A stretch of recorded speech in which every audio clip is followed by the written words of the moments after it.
महाराष्ट्राच्या राजकारणातला तो लोकनेता ज्याने शून्यातून विश्व निर्माण केलं म्हणजे मुंडे साहेब गेले आणि संपूर्ण महाराष्ट्र पोरका झाला। पण त्यांच्या चितेवर एक शपथ घेतली गेली होती। बीडचं भयाळ गाव निमित्त होतं नारळी सप्ताहाचं, पण वातावरण होतं भावूक। जेव्हा पंकजा मुंडे माईकवर आल्या तेव्हा शब्द नव्हते, फक्त भावना होत्या।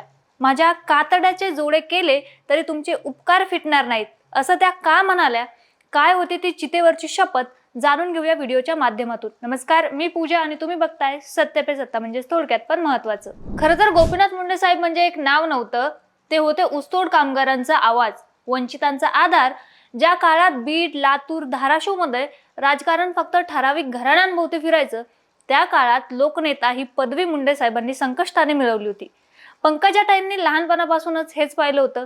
वडिलांची ती संघर्षाची गाथा त्यांच्या रक्तात भिनली होती। म्हणूनच मुंडे साहेबांच्या पश्चात जेव्हा पंकजा मुंडे हे नाव पुढे आलं तेव्हा जनतेला त्यात साहेबांचीच प्रतिमा दिसली। पंकजा मुंडे यांच्या राजकारणाची सुरुवात ही संघर्षातून झाली असली तरी वडिलांच्या निधनानंतर पंकजाताईंनी केवळ स्वतःला सावरलं नाही, तर मुंडे साहेबांच्या लाखो समर्थकांनाही आधार दिला। गोपीनाथ मुंडे हे नाव केवळ राजकारणी नव्हतं, तर तो एक विचार होता। पण राजकारण नेहमीच सरळ नसतं। पराभव आले, टीका झाली, पण मुंडे साहेबांची मुलगी डगमगली नाही। या संघर्षाच्या पार्श्वभूमीवर हा नारळी सप्ताह आयोजित करण्यात आला होता। विधानसभेचे अधिवेशन संपले आणि पंकजाताईंनी थेट आपल्या माणसात पोहोचल्या। श्रीरामनवमीचा उत्साह होता, पण मनाच्या कोपऱ्यात कुठेतरी गोपीनाथ मुंडेंच्या आठवणींची गर्दी होत होती। रामनवमीच्या दिवशी परळीत रामराज्य अवतारावे अशी प्रार्थना त्यांनी केली, पण खरी चर्चा रंगली ती त्यांच्या भाषणाची। पंकजा मुंडे म्हणाल्या की मी ही शपथ चित्तेवर खाल्ली आहे। गोपीनाथ मुंडे हे नाव जगाला विसरू देणार नाही। जेव्हा त्या हे वाक्य उच्चारत होत्या तेव्हा समोर बसलेल्या प्रत्येक माणसाच्या डोळ्यात पाणी होतं। त्या पुढे म्हणाल्या, लोकसभा पराभवानंतर माझ्या काही भावांनी आत्महत्या केल्या। इतकं प्रेम तुम्ही मला देता, तुमच्या या प्रेमाची परतफेड मी कशी करणार? माझ्या कातड्याचे जोडे करून तुमच्या पायात जरी घातले तरी ही फेड होणारी नाहीये। खरं तर हा केवळ राजकीय संवाद नव्हता, हे एका मुलीचं आपल्या वडिलांच्या जनतेप्रती असलेलं कृतज्ञतेचं नातं होतं। याच भाषणात पंकजा मुंडे यांनी एक मोठी घोषणा देखील केली। राजकारण संपल्यानंतर मी सुद्धा हरिभक्त परायणाकडे वळणार आहे।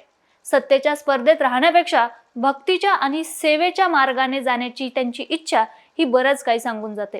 त्या सभेत एक आगळा वेगळा प्रसंग घडला। ज्या भाविकांनी मंदिरासाठी सढळ हाताने मदत केली त्यांची पंकजाताईंनी आपल्या पदराने दृष्ट देखील काढली। जशी एक आई आपल्या मुलांची दृष्ट काढत असते, तसंच काहीसं हे दृश्य होतं। याच वेळी त्यांनी आपल्या भविष्यातील प्रवासाचे संकेत देखील दिले। राजकारण संपलं की मी हरिभक्त परायणाकडेच वळणार। सत्तेच्या खुर्चीपेक्षा त्यांना आता विठ्ठलाची आणि जनसेवेची ओढ जास्त लागलेली आहे। पंकजा मुंडे यांनी उपस्थित भाविकांना आवाहन देखील केलं की सगळे प्रेमाने राहा, एकजुटीने राहा, एकमेकांचा हात धरून राहा। हा संदेश केवळ त्या सप्ताहापुरता मर्यादित नव्हता, तर तो साहेबांच्या विचारांचा वारसाच नेणारा होता। पंकजा मुंडे यांच्या या विधानाने हे सिद्ध केलं की पद असो वा नसो, त्या लोकांच्या हृदयातलं स्थान कधीच गमावणार नाहीत। गोपीनाथ मुंडेंचा वारसा हा केवळ जमिनीचा किंवा मालमत्तेचा नाही, तो सत्ता संघर्षाचा, प्रेमाचा आहे, असं त्यांनी देखील सांगून दिलं। पंकजाताईंचा हा प्रवास आता कोणत्या दिशेला जाईल, त्या वारकरी संप्रदायात पूर्ण वेळ उतरतील का, हे काळच ठरवेल। मंडळी, पंकजा मुंडे यांच्या या भावनिक रूपाबद्दल तुम्हाला काय वाटतंय? मुंडे साहेबांच्या नावाचा दरारा आजही तसाच आहे का? कमेंट्स मध्ये नक्कीच सांगा आणि अशाच माहितीपूर्ण व्हिडिओसाठी पाहत राहा सत्य पे सत्ता, म्हणजे थोडक्यात पण महत्त्वाचं। या ॲलर्जीचा फार त्रास होतो।